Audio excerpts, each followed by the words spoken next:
Welcome to this video on geometric sequences. We're gonna have a look at this particular question, which has algebraic terms, and they ask us to find the value of x once they've given us a few clues. So find the positive value of x in the following geometric sequence. That might indicate that there are two values possible, one of them negative, and that's why they kind of give us this clue. So these are your clues, other clues, and normally the first term we call it U1 or A1 depending on the notation. Second term is normally U2, U3, etc. So actually they've given us here three terms which are like three clues, and to do this question we need to know the geometric formula for the general term. Instead of being U1 in particular, we need the general term UN or AN.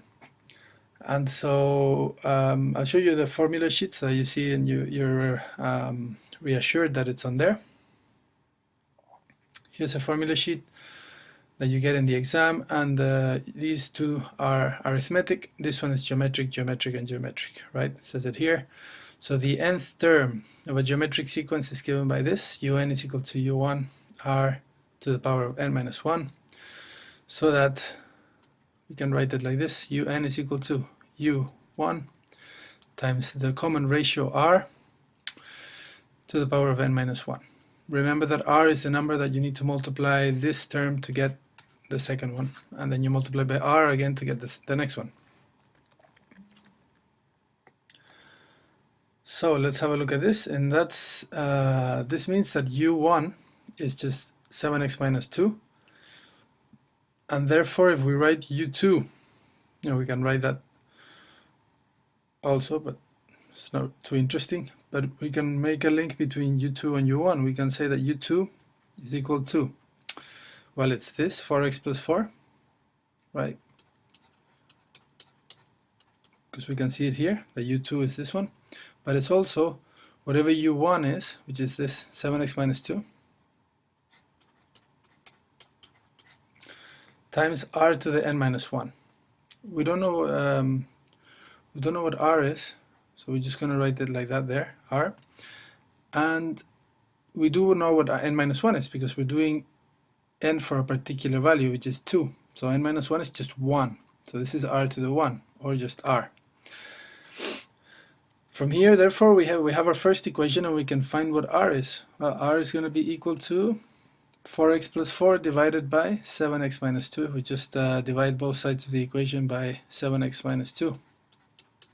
So 7x minus 2. We have r now. And we can now do an equation for U3 over here using this value for r.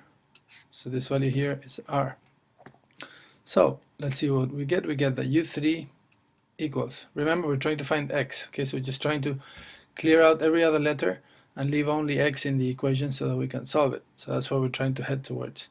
So U3, we know we've been given that it is 3x from here, but it's also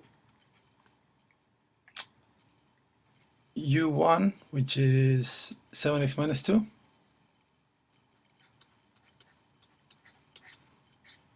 right from here, U1 times r to the n minus 1, and r, we have all of this. Instead of writing r, we write that whole thing there. So we have 4x plus 4 over 7x minus 2. This whole thing squared. Why is it squared? Because it's n minus 1, and in this case n is 3. So n minus 1 is 2, so we need to square it. And now we have our equation only with x's. So we can use this equation. There's no r's, u's, and things like that. It's only x's. We can use that equation to find x. So how do we do this? We need to first clear out this area. If you pay a little bit of attention to the expressions, you'll see that 7x minus 2 is the same as down here. So surely we can do some nice cancelling there. And the idea here is to notice that if we express the fraction as something squared over something squared, this here you can split it up, in this case, into 4x plus 4 squared over 7x minus 2 squared. So one of these two squares, because these are multiplying, one of these squares can cancel with this guy, and you're left with only one at the bottom. All of this is then equal to 3x. So let's write it again over here. So we're running out of space down there. We then have that 3x equals 4x plus 4 squared, this guy here, divided by 7x minus 2, and he is not squared, or it. Cool, so this looks a little bit better. So this is messy, I know, but this is a kind of question that you would get for quite a few marks, so they're kind of more tricky questions in the exam. So let's multiply both sides of the equation by the denominator so that we get 3x times 7x minus 2.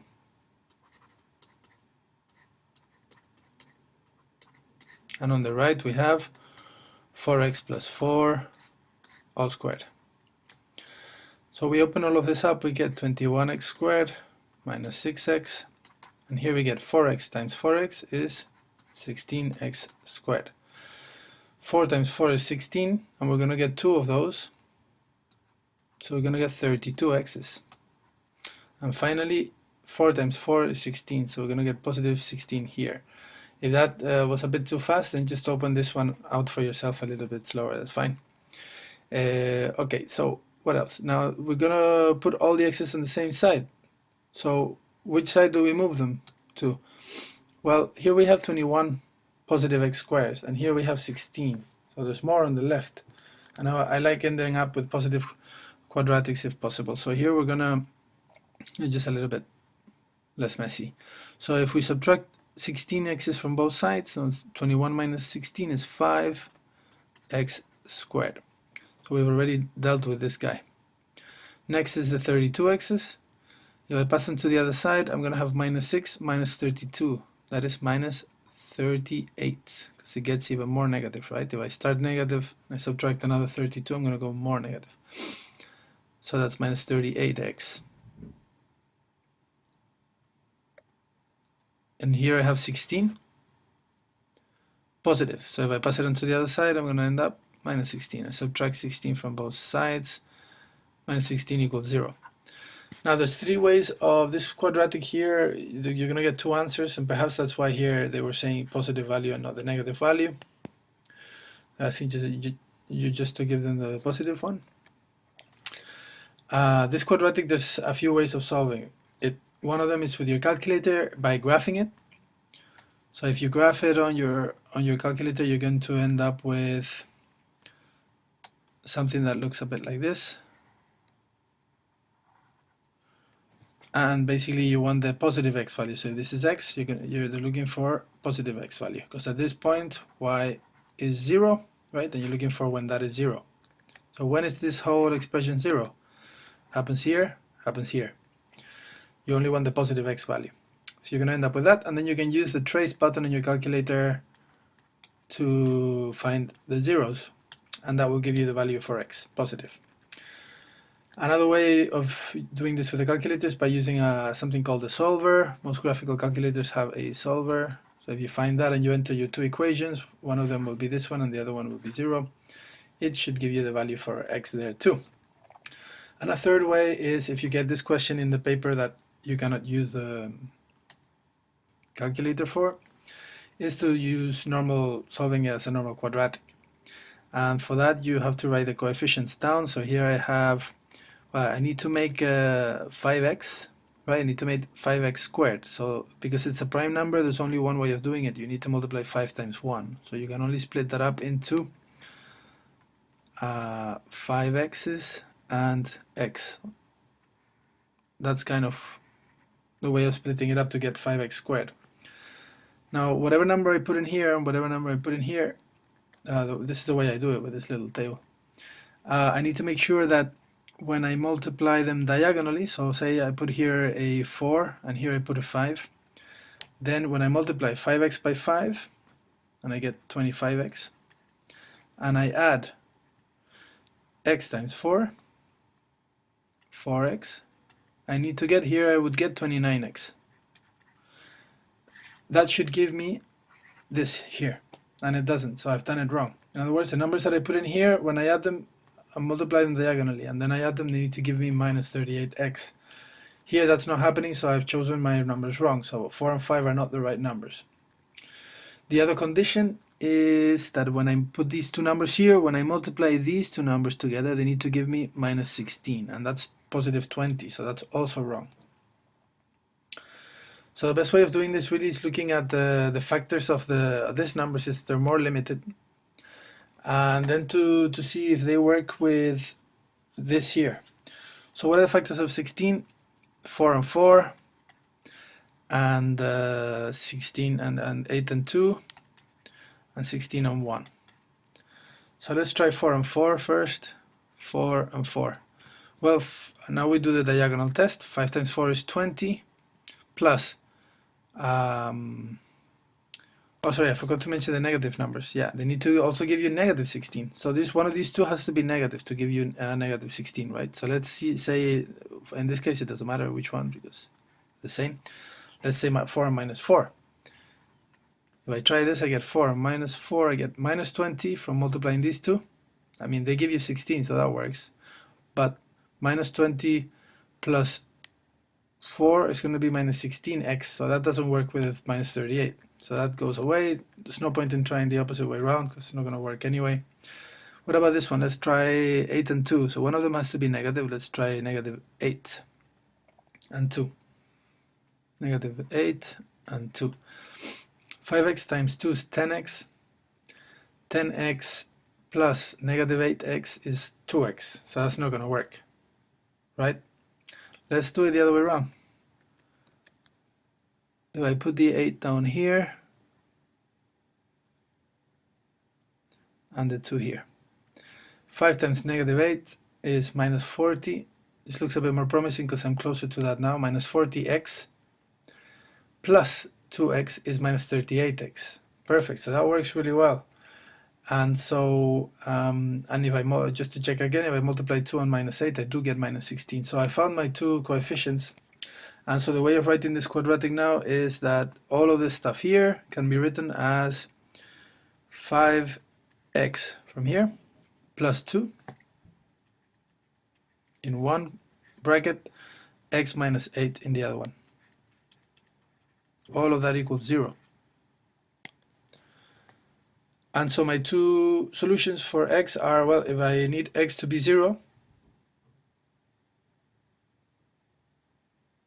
if I need the brackets when they multiply to give me 0, then either this is 0, either this guy here is 0, whole bracket is 0, or this guy is 0, right?